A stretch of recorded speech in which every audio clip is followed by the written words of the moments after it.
Hopefully you can see that. It says PRR, and you know what that is?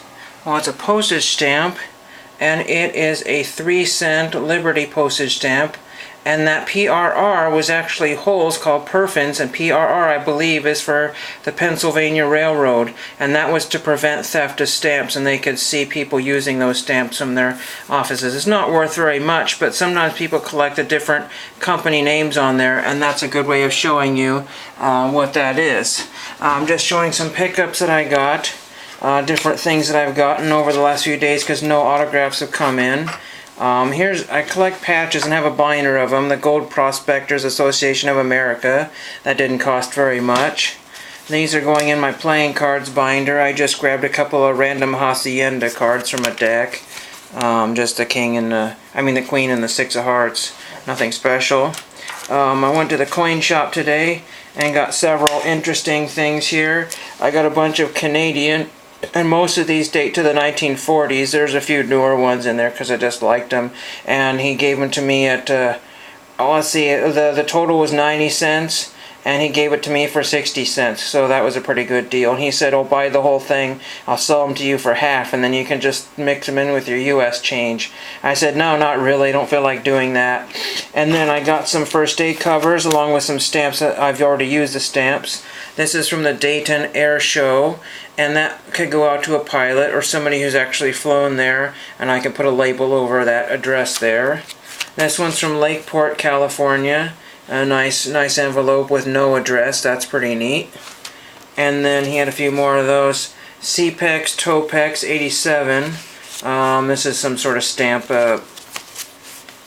convention or whatever from 87. And then there's another one. So that's kind of cool.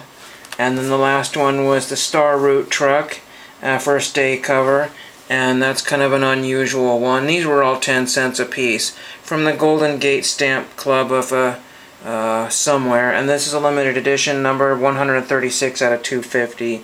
That doesn't mean it's any more valuable, but somebody might pay $5 for it, and I only paid 10 cents. I picked up a NASA Jeep. I've never seen that before. From dated 1980, Buddy L, and it's got good decals on it. Very good condition. So I guess that'll be part of my NASA collection, this Jeep. And then I picked up some tickets here, which everybody should have in their collection. These are Oregon State tickets. Gill Coliseum Women's 2015 basketball. So there's that one.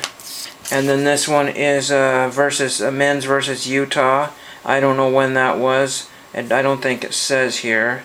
It does not. Oh, 2015. So that's 2015 as well. And if I could figure out who that was, then maybe he would sign that. And the coolest one of all was this one here, very old. I don't not know the date of it. It's probably from the 60s or early 70s. This Oregon State versus Utah. Well, it's funny. I think the other one was the basketball was versus Utah, wasn't it? Yeah, the basketball one, I picked this up at 2 different times. Utah and Utah. A nice cartoon, and there is no date on here. These things usually sell anywhere for $1 to about $10, depending on who wants it bad enough. But again, if you know somebody who played on Oregon State at Parker Stadium back in the old days, that might be something to either send or just hang on to, because where are you going to find another one? That's all I got, and just kind of a few random things I picked up over the last 3 or 4 days, and thank you for watching.